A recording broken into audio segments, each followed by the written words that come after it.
ating bagong talakayin, nais ko muna kayo'y tumayo at tayo'y magdasal. In Jesus' name we pray. Amen. Sa uulitin, magandang umaga mga bata. Sino ba ang lumiban sa klase? Wala po. Mabuti naman at walang lumiban.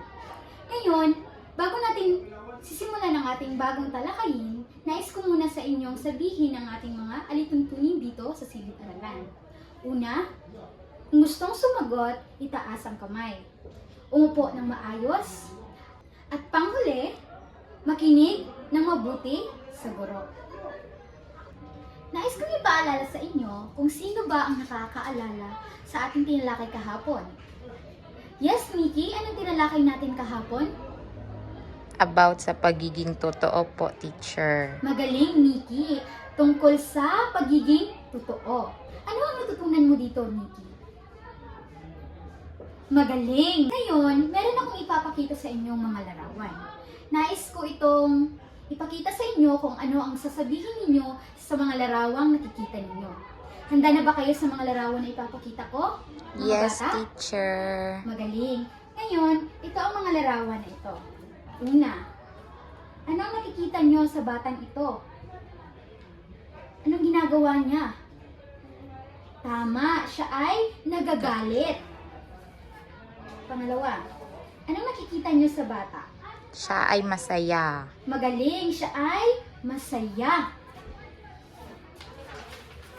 Pangatlo, anong ginagawa niya? Umiiyak. Magaling. At ang panghuli, larawan, Malungkot. magaling, malungkot. Karawang ipinakita ko, anong mga emosyon ang nakikita nyo? Yes, Nikki, merong masaya, malungkot, nagagalit, at umiiyak, mahusay. Ngayon, meron akong mga katanungan sa inyo mga bata. Nais kong sagutin ninyo ito ng maayos. Ang unang katanungan, kailan kayo nagiging masaya? Kapag binibigyan kami ng gusto naming pagkain. Mahusay. Pangalawa, kailan kayo nagiging malungkot? Kapag nawawala yung mga laruan na gusto namin. Kailan naman kayo nagagalit? Kapag pinapakialaman yung mga gustong gamit namin. Mahusay. Ngayon, tatalakayin natin ang bago nating aralin. Nais ko munang basahin ninyo ang ating layunin. Pakibasa mga bata.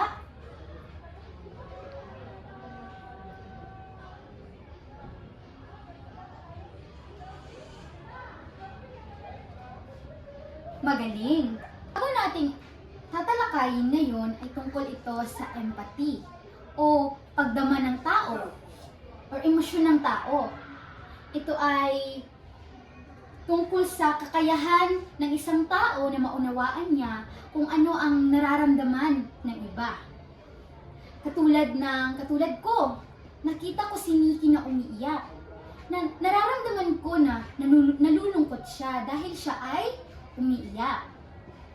At nung nakaraan, nakita ko si John na nagagalit kasi nawala yung kanyang laruan. Nararamdaman ko din na siya ay nagagalit kasi nawala yung kanyang laruan. At nung nakaraan pa rin, ako ay masaya kasi binigyan ako ng bulaklak. Siyempre, nararamdaman ko rin sa sarili ko na ako ay masaya. Merong mga halimbawa ang empathy o pagdama ng isang tao sa nararamdaman ng iba. Katulad ng naiintindihan mo ang kanyang nararamdaman, nakatuon ka sa ganyang sitwasyon o nakaranas ka ng ganyang sitwasyon. Pangatlo, alam mo rin ang dulot na sakit o saya ng kanyang sitwasyon.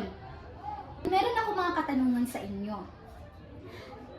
Yes, Nikki, nais kong sagutin mo ang tanong ko. Ano ang empathy para sa iyo? Ito ay nararamdaman natin. Magaling, mahusay. Sino naman ang nakakapagbigay ng halimbawa ng empathy? o nararamdaman ng tao? Ako po, teacher. Yes, Nikki? Nakakaramdam po tayo ng masaya, nagagalit, at umiiyak. Magaling! Ngayon, meron tayong gagawin. Sasagutan natin itong mga talatang ito. Kung masaya ang inilagay natin dito, it means nagmamahal tayo o nagmamalasakit tayo sa ating kapwa. At kung malungkot naman, ay kung hindi. Ngayon, sinong unang gustong sumagot? Yes, Nikki? Sa pangalawa, sinong gustong sumagot?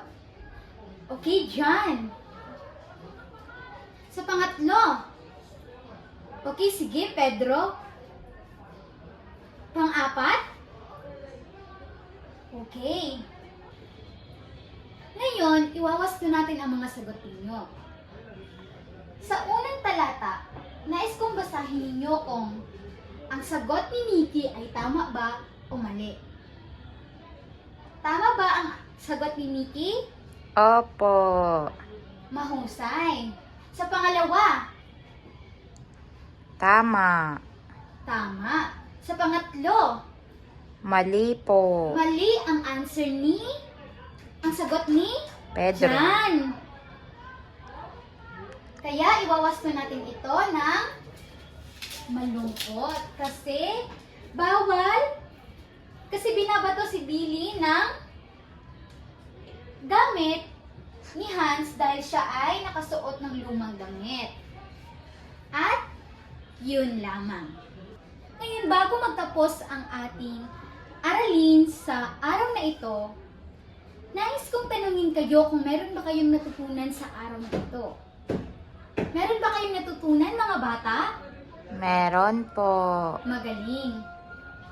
Naipamalas ba natin ang pag-unawa ng mga paggawa ng mga mabuti? Opo. Naisagawa ba natin ang tunay na kahulugan ng pakikipagkapwa? Opo.